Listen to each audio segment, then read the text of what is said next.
Okay, so look, of course I know that long, rambling, slow videos about obscure 30-year-old science fiction stories is not the textbook definition of accessible content. Of course I know that. But, you know, there's a lot of people out there, and you know, this isn't for everyone, but I'm sure it is for literally tens of people. And if you're one of those, welcome. Welcome. I'm glad that you're here. I'm happy that you found me. And welcome to this third edition of Tiptree Tuesday, which is where I spend 10 to 15 minutes or so just sort of rambling about a James Tiptree Jr. short story. James Tiptree Jr. is probably my favorite author, and I always find just something of weight in her work whenever I read it, and often the more times I read these stories, the more I see and the more I find. Today we're talking about the Peacefulness of Vivyan, which was first published in the 1971 July issue of Amazing Stories. But of course, I read it in my collection of Tiptree Jr. stories, 10,000 Light Years from Home. This was her first collection of short stories. I actually have another one. I have a 70s version of this, but I got this one. This is a Penguin edition. They've released two collections now. I got this just so I could scribble in and write in and sort of bastardize it, really. But I'm making my way through this book. And this is the third short story in it.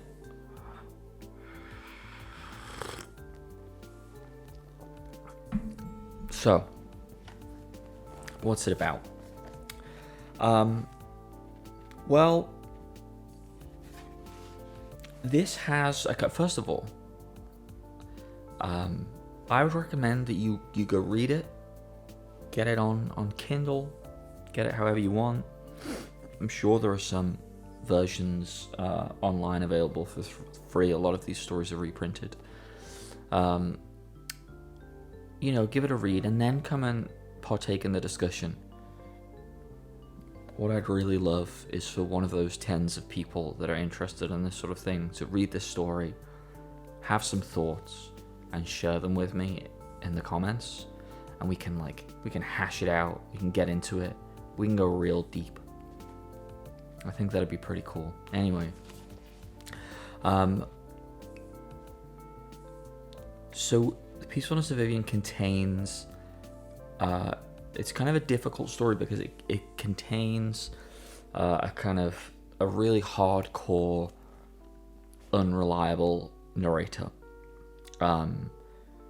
That being Vivyan himself, who sees the world in a very different way to the way that the rest of the characters see the world, and so we're having to kind of pass what we experience through Vivyan's narration, and we're kind of having to work out what's going on. And the story doesn't really hold your hand through that. None of Tiptree's stuff really holds your hand. And so it can be quite difficult to get a grasp on, but there we go. But we start not with Vivyan's narration. We start with a newsman arriving on a world called McCarthy's World. Although, well, let me just read you this sentence. And in turn, had stirred at his first sealmen, the natives of McCarthy's World. The newsman had been careful not to call it McCarthy's World now, but saw you. Saw you, meaning, of course, freedom. So this world has recently changed hands, and the newsman is visiting, presumably to take some comment and kind of get the story. Yes, there are seal men in this story. Is there some relevance that there are seal men? No, not at all. They're just an alien being that has been chosen at random. So this newsman arrives on McCarthy's world, and he's gonna meet someone to talk about, presumably, this recent disruption of power.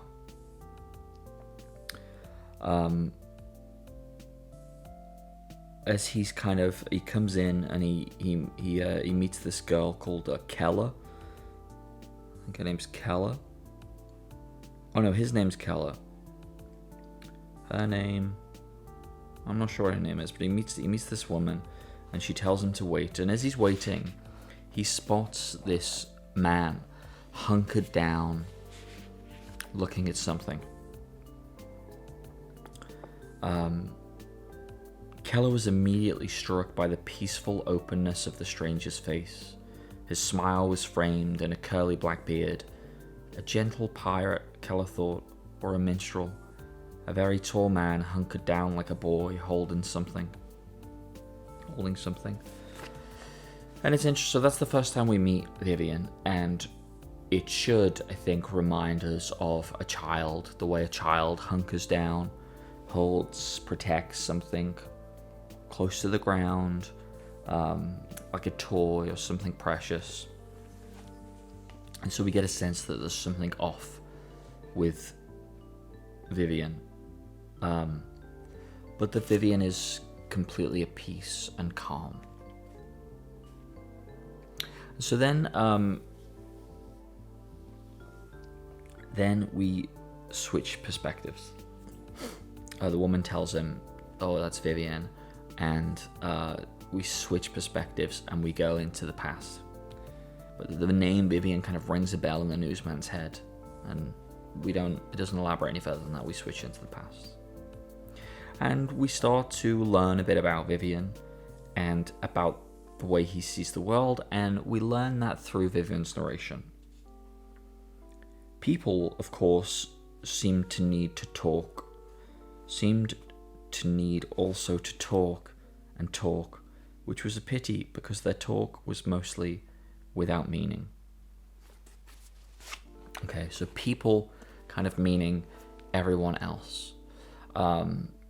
And we get this picture of Vivyan being this sort of being that exists kind of in his own little bubble. Only understands the world on his own terms. People are chatting away, and we'll go on to learn that what they're talking about is betrayal and political intrigue and all of this kind of stuff.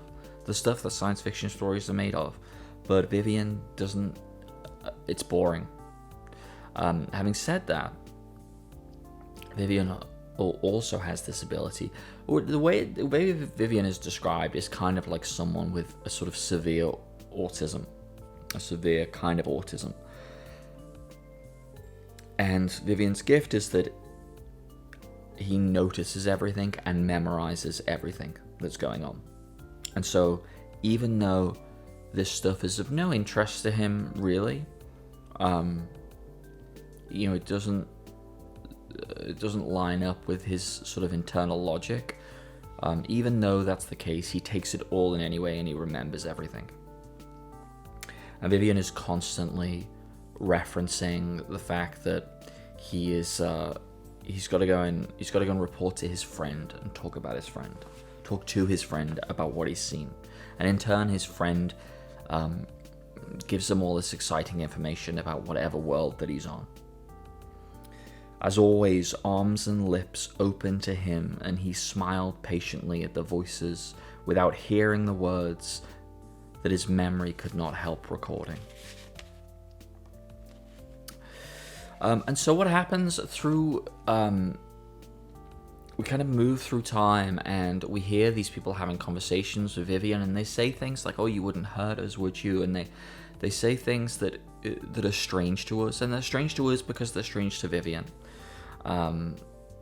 And we kind of work out that somehow they suspect Vivyan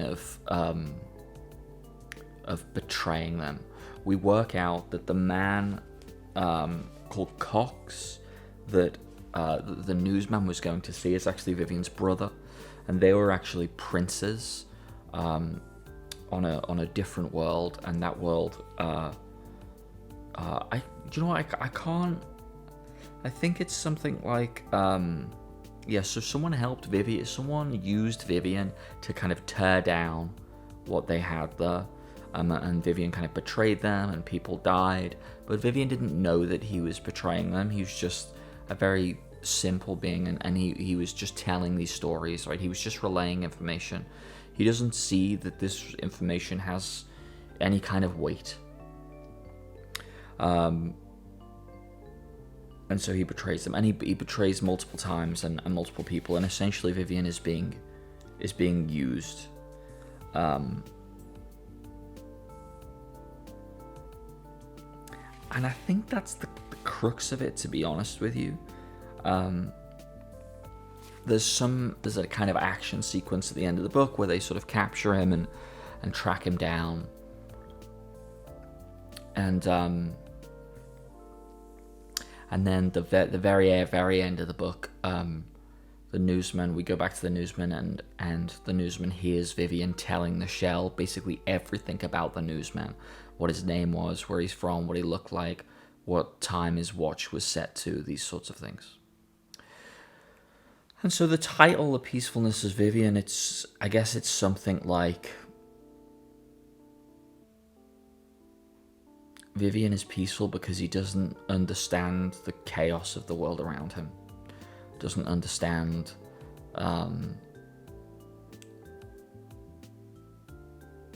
the things that he's done or is doing. He is a man of very, very simple pleasures, but he feels these things sort of very profoundly. And we feel sorry for Vivyan. But also I think we feel some kind of jealousy. I think we look at Vivyan and we think it seems pretty nice to not have these sort of earthly or McCarthy, in this instance, I guess, troubles on your shoulders. What would that be like? I've often thought, in my life, I've often thought, I have this feeling all the time that where I am and what I'm doing, isn't enough.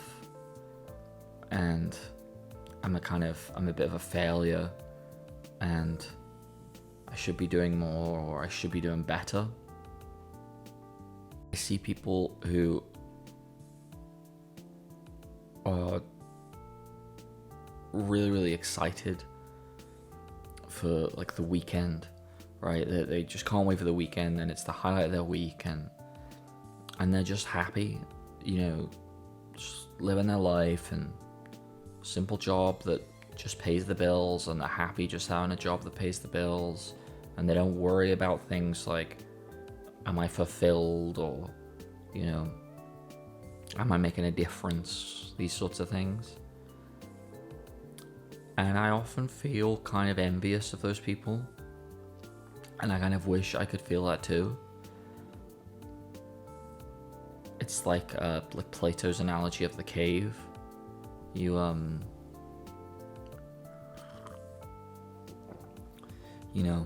There's people inside, and they're looking at the analogy of the cave, and the light is coming in, and they're looking at the shadow puppets on the wall, and that's life. But then one person turns around and walks outside and realizes life is so much bigger. I often wonder whether it's a good thing being the person that turns your back and walks outside of the cave. Anyway, that's kind of what the story makes me think of. Yeah, I'll be honest with you. I think this is one that kind of, it doesn't. It's not one of my favorite Tiptree stories, and I wonder if I'm missing something. I wonder if there's a part of this that I haven't quite tapped into yet.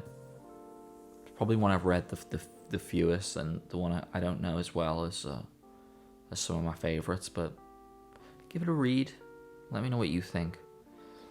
And exciting video for you on Thursday, where I'm going to be going sci-fi book hunting through Liverpool.